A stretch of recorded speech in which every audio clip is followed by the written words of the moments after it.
ये आदमी शुरू से सर से लेकर पांव तक फ्रॉड है। कोई भी भारतीय जनता पार्टी का हिजड़ा, क्योंकि गुजराती तो कभी सेना में जाना ही नहीं पसंद करते, जाते ही नहीं, क्योंकि वो दलाल होते हैं, क्योंकि वो दलाली करते हैं। कि गद्दार हिंदुओं ने ही मिलकर के मुसलमानों के साथ उनकी सेना में भर्ती हुए, उनकी तलवार उठाए और उनके साथ मिलकर के अपने ही हिंदुओं को मुसलमान बनाया। जो चाइना भारत को खरीद चुका है नरेंद्र मोदी की दलाली में, वो भारत पर हमला क्यों करेगा? 44 सैनिकों की सीधे हत्या करवा दी सिर्फ 2019 का चुनाव जीतने के लिए। जानबूझ करके बिहार रेजिमेंट के लोगों को मरवाया कि बिहार का नाम लिया जा सके।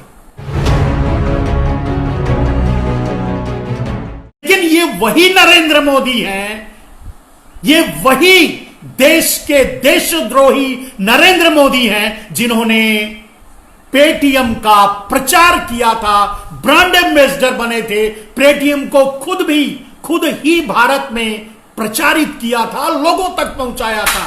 वो चाइना का है। इस देशद्रोही आदमी की बातों पर आप भरोसा होगा आपको? आप सोच के बताइए, आप समझ के बताइए, आप खूब इसका अध्ययन कर लीजिए। भारत में कोई भी एक भी बड़ा काम नरेंद्र मोदी, मतलब प्रोजेक्टिव काम, इंफ्रास्ट्रक्चर में हो, रोड में हो, कंस्ट्रक्शन में हो, कोई भी एक काम ऐसा नहीं है जिसको नरेंद्र मोदी ने चाइना को नहीं दिया। अरे शर्म की बात तो यह है यार कि उन्होंने, जिसे आज गर्व से कह सकते हैं कि हमने सबसे ऊंची मूर्ति पटेल की बनाई थी, जिसको नरेंद्र मोदी ने ही एक दिन गाली दिया करते थे, उसी पटेल की मूर्ति बना करके वोट के लिए बनाई भी, तो वो भी चाइना से। वो आदमी ये बात करे कि मैं ऐप बंद कर दूंगा, ये बंद कर दूंगा, वो बंद कर दूंगा, ये सब ड्रामा है मेरे दोस्तों। आगे चुनाव है, आपको समझना चाहिए। आगे अगुवाई बिहार बा, अभी सामने देखो बिहार का चुनाव है, और वो भी डिजिटल फॉर्मेट में चुनाव होगा, उसकी रैलियां भी डिजिटल होंगी, तो उसको कैसे जीतना है? तो जो चाइना के साथ, अब ये कहना चाहता हूं, अब आप सुनिए कि जब हजारों प्रोजेक्ट उठा करके अकेले आपका व्यापारी प्रधानमंत्री चाइना को दे देता है, अपने देश के पेट पर लात मारकर, अपने देश के उद्योगपतियों के, अपने देश के मजदूरों के, अपने देश के लोगों के पेट पर लात मार करके चाइना को दे देता है, वो वही प्रधानमंत्री है, वही है नरेंद्र मोदी, जो देश की सबसे गर्वान्वित करने वाली बात उनके हिसाब से, पटेल की मूर्ति भी चाइना से बनवाता है, वो आज बेशरम ये कहता है कि मैं ये बंद करूंगा, मैं वो बंद करूंगा। कैसे संभव होगा? आप सोचो, इस आदमी पर भरोसा कर सकते हो? आपको अब डीएनए भी पता चल चुका है नरेंद्र मोदी का। नरेंद्र मोदी का डीएनए भी आपके सामने है, नरेंद्र मोदी के कर्म भी आपके सामने हैं। तो आप बताओ, क्या आपको भरोसा हो जाएगा कि नरेंद्र मोदी कह रहे हैं तो आप बंद कर देंगे? और ये बंद करके क्या? अरे यार, जो आज ऐप बंद करने की बात कर रहा है, उसी ने तो पेटीएम को, चाइना के पेटीएम को भारत में लॉन्च किया, उसी ने तो सबसे पहले उसका ब्रांड एम्बेसडर बना, उसी ने तो सबसे पहले प्रचार किया, लोगों को उकसाया, लोगों को उत्साहित किया, मजबूर किया। चाइना का एलटी मोबाइल यूज करने के लिए भारत में जियो लॉन्च किया विथ एलटी सॉफ्टवेयर, और कम से कम 5 लाख करोड़ रुपए का सीधे सीधे चाइना से खरीदारी की, जिसका लाभ चाइना को मिला, देश को धोखा किया जियो ला करके। और जियो लाया कौन? नरेंद्र मोदी ब्रांड एम्बेसडर थे जियो को, आपको भी पता होगा।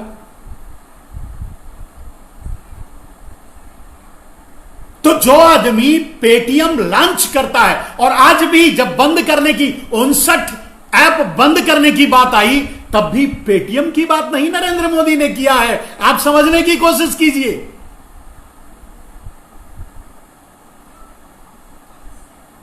एमडी दास गांधी कहते हैं ये एप्स बंद करने के में भी इनका स्वार्थ है, जियो को बढ़ावा देने के लिए, अंबानी को फायदा के लिए। अरे ऐसा कुछ नहीं करेंगे यार। ये आदमी शुरू से सर से लेकर पांव तक फ्रॉड है। कहेगा कुछ, करेगा कुछ। क्या क्या बंद करेंगे? अगर हजारों प्रोजेक्ट आज नरेंद्र मोदी चाइनीज कंपनियों को दे चुके हैं और चाइनीज कंपनियां उस पर काम कर रही हैं, तो कितने प्रोजेक्ट को बंद कर पाएंगे आप सोच के बताओ। लेकिन देने से पहले हमारे जैसे मतलब चिल्ला चिल्ला के मर रहे थे कि ये आदमी देश से गद्दारी कर रहा है, देशद्रोह कर रहा है, 100% एफडीआई लागू कर रहा है, देश बिक जाएगा, देश कल गुलाम हो जाएगा। तब ये अपने डाबरों से गालियां दिलवाया करता था हम जैसे लोगों को, और मुंह बंद करवाया था। आज बोल रहा है हम ऐप बंद करेंगे। मजाक नहीं है तो क्या है? अब हमारा 1 साल पहले का, 2 साल, 3 साल, 4 साल, 6 साल से लगातार वीडियो देखिए। हम एफडीआई का विरोध करते रहे, चाइना के सामानों का विरोध करते रहे, चाइना पर सवाल उठाते रहे, मोदी के चाइना संबंध, शी जिनपिंग के साथ मिलकर के एक रास्ते से हटने का विरोध करते रहे, तो कोई सुनने के लिए तैयार नहीं था। आज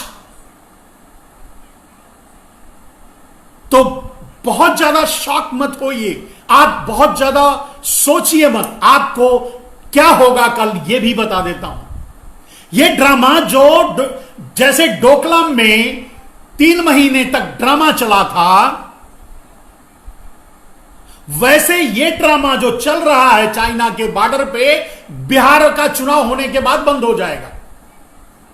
ये सब कुछ मेलोडियस ड्रामा है। अपने सैनिकों को मरवाने के लिए, अपने सैनिकों को मरवाने में भी फिल्ट्रेशन करता है ये आदमी। आप सोचो, जानबूझ करके बिहार रेजिमेंट के लोगों को मरवाया कि बिहार का नाम लिया जा सके। आप याद कीजिए, पुलवामा कांड इसी ने करवाया था। 44 सैनिकों की सीधे हत्या करवा दी सिर्फ 2019 का चुनाव जीतने के लिए, और उन्हीं सैनिकों के नाम पे इसने वोट भी मांगा, और ये भारत उसे वोट भी दिया थोड़ा बहुत। बाकी तो वो ईवीएम के जरिए प्रधानमंत्री बना है, ये कहने की जरूरत नहीं है। तो अब सोच के बताइए दोस्तों, समझने की कोशिश कीजिए कि इस आदमी पर किस हद तक भरोसा किया जा सकता है। जो आदमी पेटीएम का ब्रांड एम्बेसडर है, जो आदमी चाइना की मोबाइलों का ब्रांड एम्बेसडर है। आपने देखा होगा नरेंद्र मोदी के आने के बाद चाइना के प्रोडक्ट की भारत में बाढ़ आ गई। कोई भी भारतीय जनता पार्टी का हिजड़ा या कोई भी इस देश का जो खुद को नरेंद्र मोदी का भक्त कहता है, वो नरेंद्र मोदी से ये पूछ रहा है। पूछ क्यों नहीं रहा है कि चाइना के उत्पादों का बाढ़ भारत में लाया कौन? दुनिया के लिए, भारत के बाजार को दुनिया के लिए सबसे ज्यादा खोला कौन? आपको इतिहास को समझने की जरूरत है। सबसे पहले भारत के बाजार को खुल करके, भारत के बाजार को दुनिया के लिए खोलने का काम अटल बिहारी वाजपेयी ने किया था। मनमोहन सिंह ने बड़ा संभाल करके, बहुत संभल करके कदम उठा करके चल रहे थे, और 10 साल में उन्होंने भारत के बाजार को कुछ न कुछ बचाए रखा। लेकिन जैसे ही नरेंद्र मोदी आए, 100% एफडीआई इन 100 सेक्टर, सारे एक एक गुजराती ने सारे भारतीय जनता पार्टी के नेताओं को हिजड़ा बना दिया।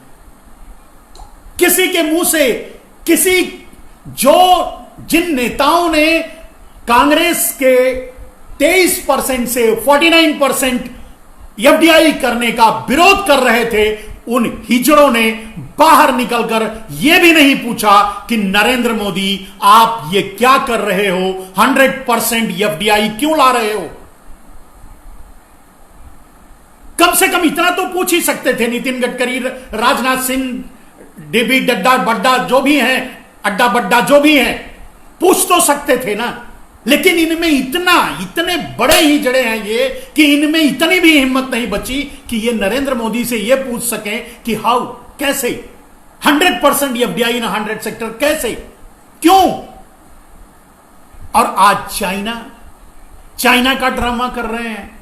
चाइना के लिए पूरा बाजार नरेंद्र मोदी ने खोला, भारत के उद्योगों का विनाश कर डाला, छोटी छोटी इंडस्ट्रियों को बंद करवा डाला, चाइना के उत्पादन को भारत में बिकवाने के लिए, बेचने के लिए भारत को बर्बाद कर डाला। आज भारत इस स्थिति में नहीं है। आज भारत मजबूर है चाइना का सामान लेने के लिए, और बात करता है चाइना के विरोध की। यह भी एक ड्रामा है मेरे दोस्तों, क्योंकि जहां हजारों प्रोजेक्ट चाइना कर रहा है, कितने प्रोजेक्ट को कैंसिल करेंगे, किस आधार पे, बताओ आप। ये तो नहीं करना चाहिए था। करने के बाद अब कहां से पीछे हट जाएंगे, ये बताओ। आप भी पढ़े लिखे हो, अगर पढ़े लिखे हो तो बताओ।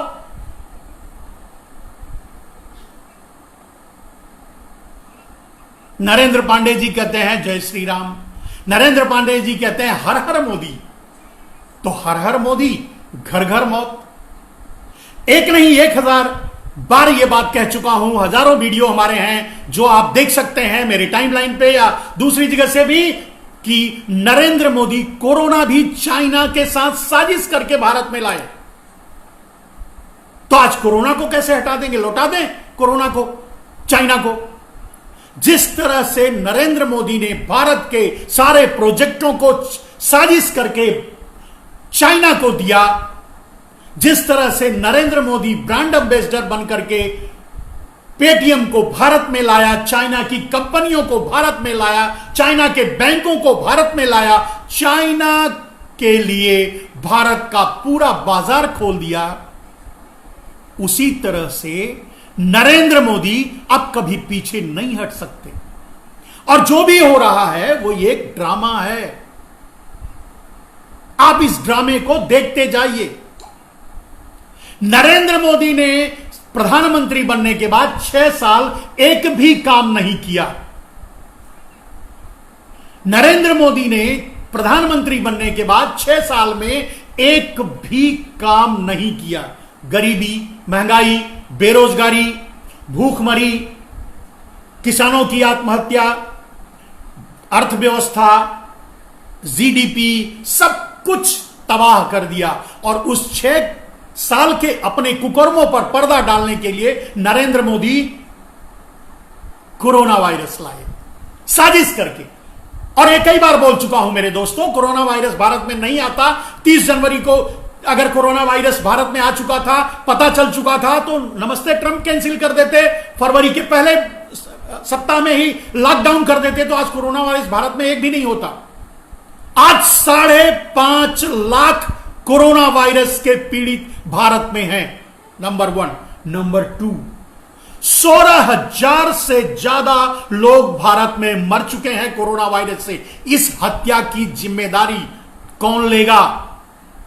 और इन 16,500 लोगों की हत्याएं नरेंद्र मोदी ने की है, यह मैं कहता हूं, कोई माने या ना माने। He is the killer. साजिश करके उसने कोरोना वायरस लाया भारत में, और अपने कर्मों पर, दुष्कर्मों पर पर्दा डालने के लिए। फरवरी में लॉकडाउन नहीं किया, अंतरराष्ट्रीय लॉकडाउन नहीं किया। मार्च में अंतरराष्ट्रीय और राष्ट्रीय लॉकडाउन नहीं किया। 23 मार्च को सरकार बनाने के बाद लॉकडाउन किया। इसका मतलब साजिश थी।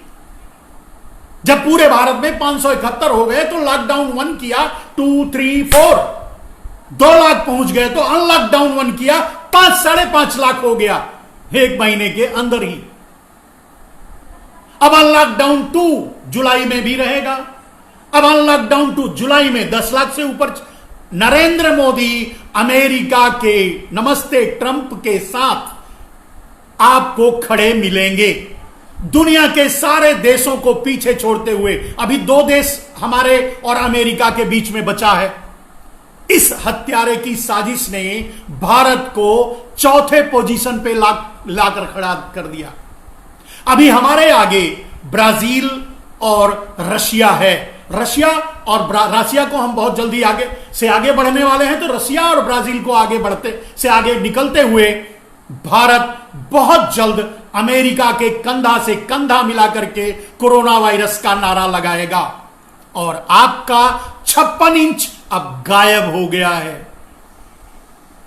571 पर, 1000 पर ताली बजवा रहा था, थाली बजवा रहा था, फूल बरसा रहा था।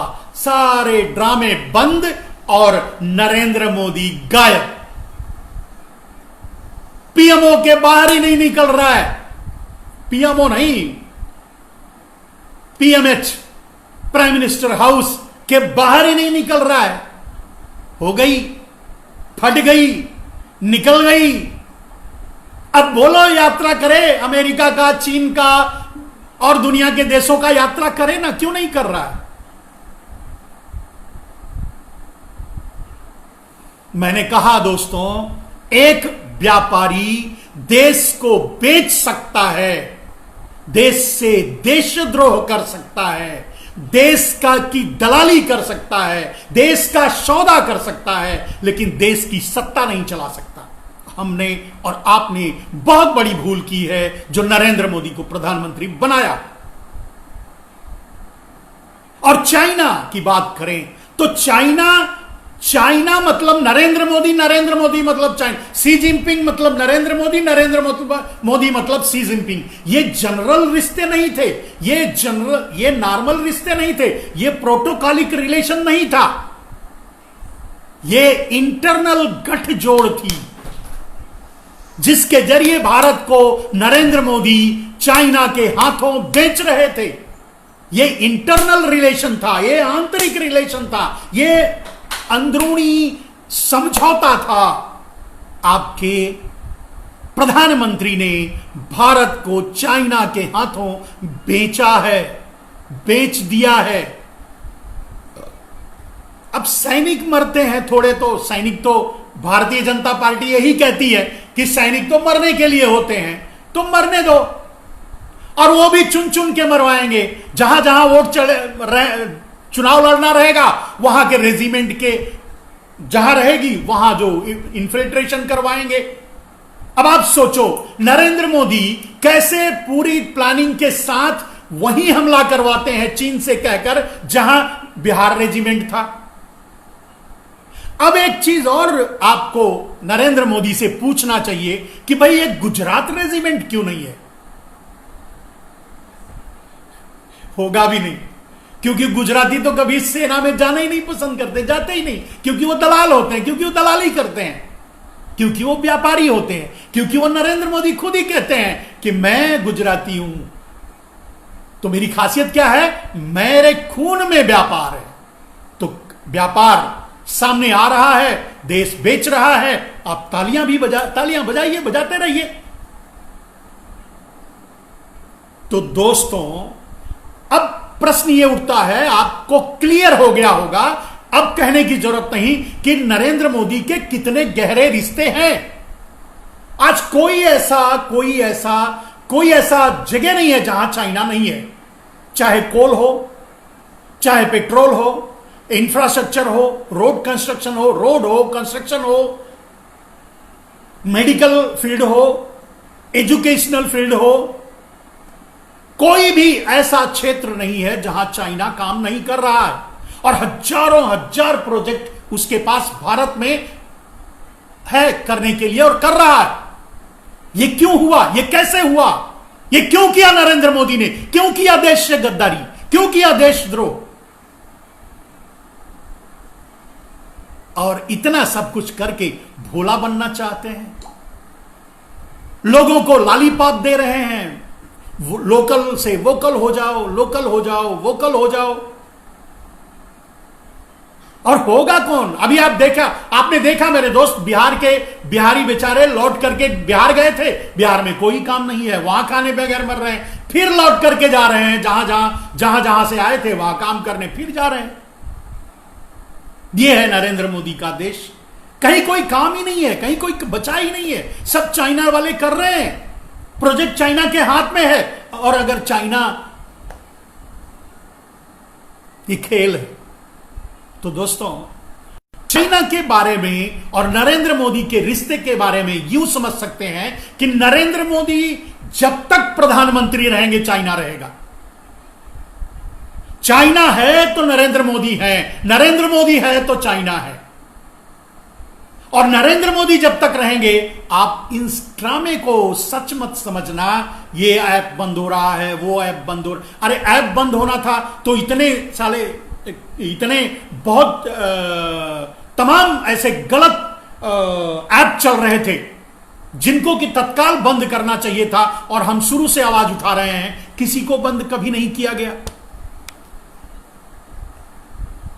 चलिए, नरेंद्र पांडे बहुत लिख रहे हैं बेचारे, मैं उनका जवाब देना चाहता हूं। मिश्रा जी, आप टेंशन मत लो। मुसलमानों ने 1340 सालों में 57 देश बनाए, 58 नंबर भारत का है, कांग्रेस यही सब किया है, रोहिंग्या को बसाया। क्या यार, तुम भी पांडे जी पढ़े लिखे हो करके मूर्खों जैसी बात करते हो। अगर मुसलमानों की बात करें तो आपको फिर से वही बात कर देते हैं। मुसलमानों की अगर बात करें तो आप मुसलमानों के बारे में ही सुन लीजिए। 1947 से पहले भारत की आजादी की लड़ाई में 30% मुसलमानों ने भाग लिया था। आप पहले भी इसी तरह का एक सवाल किए थे, इसको सुनिए। 30% मुसलमानों ने आजादी की लड़ाई में भाग लिया था, और उनकी जनसंख्या मात्र 5 से 7% थी।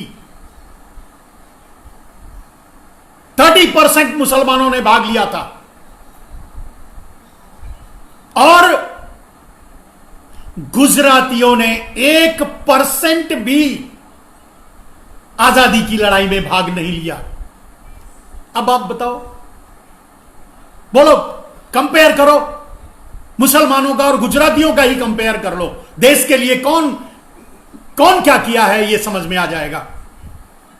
आप पढ़े लिखे इंसान हो, बताओ, मेरे जवाब दो। 1947 के पहले का आप इतिहास देख लीजिए। 30% मुसलमानों ने कंधे से कंधा मिलाकर के भारत को आजाद कराया था। और आपको जानकर आश्चर्य होगा कि लाहौर, कराची, ढाका, यह सब क्रांतिकारियों का गढ़ हुआ करता था। गुजरात में भी कोई गढ़ था? गुजरात से भी कोई क्रांतिकारी था? है? आप बोलो।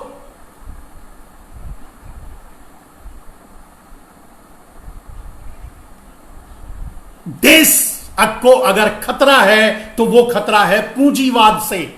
देश को अगर खतरा है तो वो खतरा है नरेंद्र मोदी जैसे दलालों से। देश को किसी से खतरा नहीं है। और जिसे आप मुसलमान मानते हैं, उन्हें तो हम मुसलमान नहीं, हिंदू मानते हैं। वो हिंदू ही हैं। और पूरे एशिया महाद्वीप में, पांडे जी आप पढ़ा करो इतिहास। अगर मूर्खता की बात करोगे तो मैं कहां से जवाब दूंगा। पूरे एशिया में एक भी मुसलमान नहीं है, जो भी हैं वो हिंदू हैं। और वो अगर मुसलमान भी बने हैं तो हिंदुओं के कारण। जब मुगल भारत में आए तो तुम्हारे बापों ने, तुम्हारे भाइयों ने, तुम्हारे भतीजों ने, हिंदुओं ने ही मिलकर के मुसलमानों के साथ उनकी सेना में भर्ती हुए, उनकी तलवार उठाए और उनके साथ मिलकर के अपने ही हिंदुओं को मुसलमान बनाया।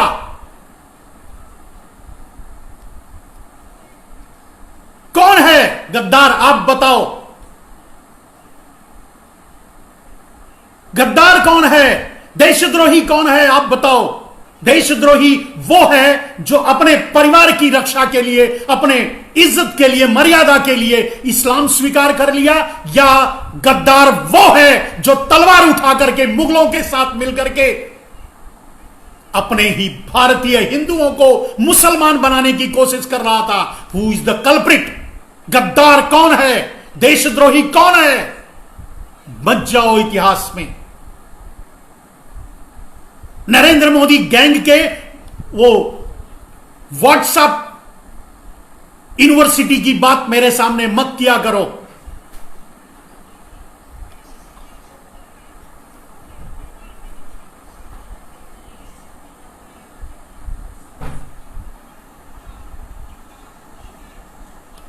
आजाद कराया ठीक, तभी तो आज गजवाए हिंद, आप गजवाए हिंद लेके चलते हो। आपको आप जवाब दो ना इस बात का कि अगर भारत में मुसलमान हैं तो उन मुसलमानों को मुसलमान बनाने वाला कौन है? किसने बनाया? उन्हीं गद्दार हिंदुओं ने, जो मुगलों की तलवार उठाई, जो मुगलों की तलवारें थामी, जो मुगलों की दास्ता स्वीकार की और मुगलों के साथ मिलकर के अपने ही हिंदुओं को, अपने ही हिंदू भाइयों को मुसलमान बनाने पर मजबूर किया। Who is the culprit? कौन है गद्दार, कौन है देशद्रोही? आप बोलो। पहले पढ़ो, पढ़ो लिखो, इतिहास पढ़ो, भूगोल पढ़ो, ज्ञान अर्जित करो पहले, फिर बात करना। मैं कभी हिंदू और मुसलमान की बात नहीं करता, मेरा विषय ही वो नहीं है। मैं राजीव भाई का समर्थक हूं, राजीव भाई का अनुयायी हूं, राजीव भाई का शिष्य हूं। मेरा मतलब भारत की गरीबी, बेरोजगारी, भूखमरी, ऐसी समस्याओं से है। और आप जैसे गद्दार लोग, आप जैसे देशद्रोही घटिया लोग, जो आधे पढ़े लिखे हैं, जो मूर्ख हैं, जो नरेंद्र मोदी द्वारा फैलाए गए व्हाट्सएप यूनिवर्सिटी के चेले चपाटी हैं, जिनको दिमाग के नाम पर भूसा भरा है, ऐसे लोगों का मैं क्या जवाब दूं?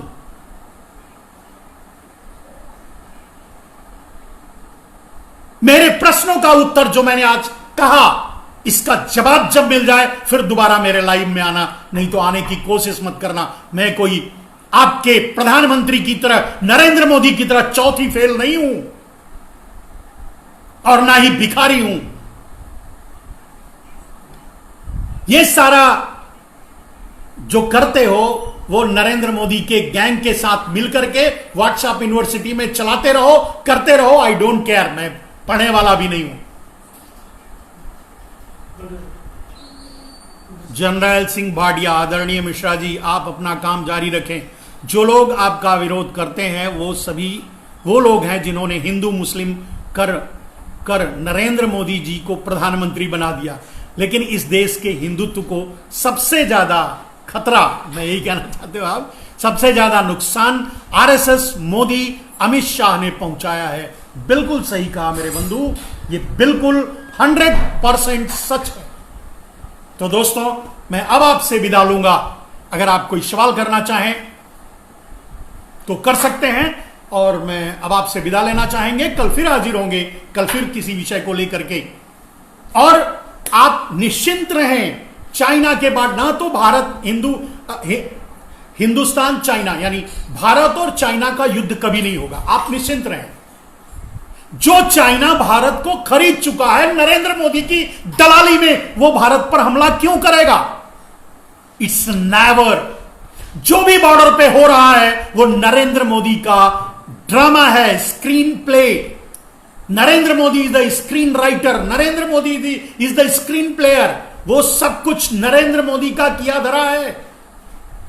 कुछ भी आप युद्ध के बारे में मत सोचिए।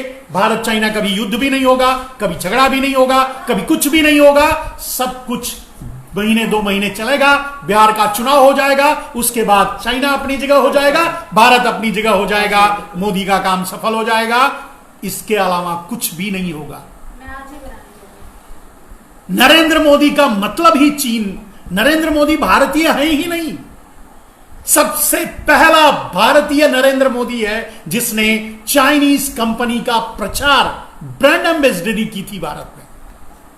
और उस आदमी पर भरोसा करते हो तो आप निश्चिंत रहिए, चाइना का युद्ध नहीं होगा, कोई लड़ाई नहीं होगी।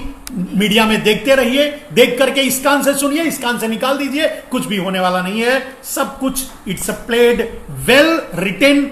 इसका राइटर, डायरेक्टर, प्रोड्यूसर जो भी है, सब कुछ नरेंद्र मोदी है। आप निश्चिंत रहिए। मैं भी इस बात से सहमत हूं कि देश सेना में गुजरात क्यों नहीं है, गुजरातियों को भी जबरदस्ती सेना में शामिल किया जाए। नहीं मेरे दोस्त, ये नहीं होना चाहिए। ये होना चाहिए कि जिनके परिवार में सैनिक नहीं है, उनका परिवार राजनीति में नहीं आ सकता। ये होना चाहिए। अपने आप गुजराती छट जाएंगे। सही कहा आपने। धन्यवाद बंधु। जय हिंद, वंदे मातरम। आज के लिए बस इतना ही। कल फिर मिलेंगे 10 बजे। धन्यवाद।